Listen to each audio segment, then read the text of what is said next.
সেনাবাহিনী যদি মনে করে যে আগামী নির্বাচন হবে একটি ফ্যাসিবাদ মুক্ত অবাধ সুষ্ঠু এবং ইতিহাসের সেরা নির্বাচন, সেটি সম্ভব। মানুষের মনে একটি প্রশ্ন, সেটি হলো আগামী ফেব্রুয়ারি মাসে নির্বাচন হবে কিনা। কিন্তু আমরা যারা সচেতন, যারা রাজনীতি করি, তারা কোনোভাবেই আওয়ামী লীগ বাংলাদেশে আবার ১/১১-এর মাধ্যমে ফিরে আসুক, সেটি আমরা কোনোভাবেই প্রত্যাশা করি না। আগামী ফেব্রুয়ারি মাসে যদি নির্বাচন না হয়, তাহলে বাংলাদেশ ধ্বংস হয়ে যাবে, এই গণঅভ্যুত্থান ব্যর্থ হবে এবং আওয়ামী ফ্যাসিবাদ বাংলাদেশে আবারও ফিরে আসবে। এখনো পর্যন্ত সরকার নির্বাচনের পরিবেশ তৈরির দিকে মনোযোগ দেয়নি। সরকারের পক্ষ থেকে বারবার বলা হচ্ছে যে আগামী ফেব্রুয়ারি মাসে জাতীয় নির্বাচন তারা জাতিকে উপহার দেবে। শুধুমাত্র নির্বাচন নয়, এই নির্বাচন হবে ইতিহাসের সেরা নির্বাচন। কিন্তু একটা সেরা নির্বাচন জাতিকে উপহার দেওয়ার জন্য যে ধরনের সেরা পরিবেশ তৈরি করা দরকার ছিল, সেটি আমরা লক্ষ্য করছি না। পুলিশ এখনো পর্যন্ত ঠিকমতো ফাংশন করছে না, অন্যান্য বাহিনী ফাংশন করছে না, শুধু সেনাবাহিনীর দিকে আমরা তাকিয়ে আছি। যেখানে এই সমস্যা সংকট, আমরা সবাই সেনাবাহিনীর দিকে তাকিয়ে যে সেনাবাহিনী কি পদক্ষেপ গ্রহণ করে।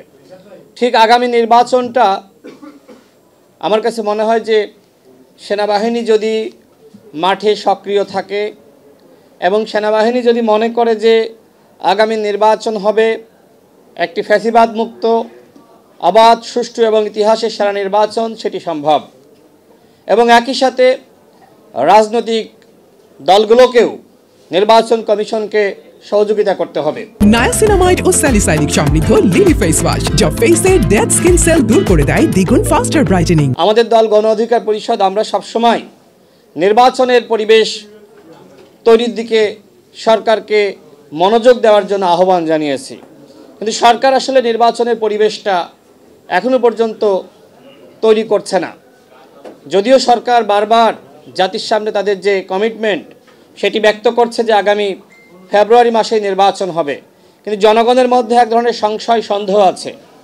আপনারা যারা এখানে প্রার্থী রয়েছেন, সাংবাদিক ভাইরা আছেন, যারা মানুষের মতামতগুলো গণমাধ্যমে তুলে ধরেন, মানুষের মনে একটি প্রশ্ন, সেটি হলো আগামী ফেব্রুয়ারি মাসে নির্বাচন হবে কিনা। এই প্রশ্ন মানুষ করে কিনা? এই প্রশ্ন মানুষ করে যে আগামী ফেব্রুয়ারি মাসে নির্বাচন হবে কিনা। এখন নির্বাচন যদি না হয়, সেক্ষেত্রে আসলে বাংলাদেশের জনগণের ভাগ্যে কি লেখা আছে? নির্বাচন কারা চায় না? নির্বাচন চায় না ভারতীয় আধিপত্যবাদী শক্তি এবং আওয়ামী লীগ।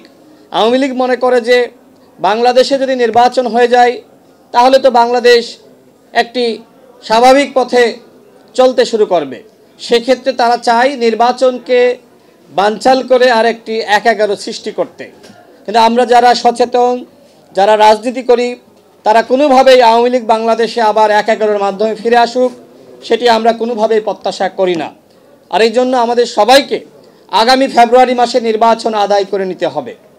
আগামী ফেব্রুয়ারি মাসে যদি নির্বাচন না হয়, তাহলে বাংলাদেশ ধ্বংস হয়ে যাবে, এই গণঅভ্যুত্থান ব্যর্থ হবে এবং আওয়ামী ফ্যাসিবাদ বাংলাদেশে আবারও ফিরে আসবে। এই জন্য সেনাবাহিনীর প্রতি আমাদের আহ্বান থাকবে, অন্যান্য বাহিনীর প্রতি আমাদের আহ্বান থাকবে যে আপনারা গণঅভ্যুত্থানের পক্ষে অতীতে যেভাবে ছিলেন, আগামী নির্বাচন যাতে সুষ্ঠু হয়, সেই সুষ্ঠু নির্বাচন জাতিকে উপহার দেওয়ার লক্ষ্যে জনগণের পাশে থাকুন, জনগণের সাথে থাকুন।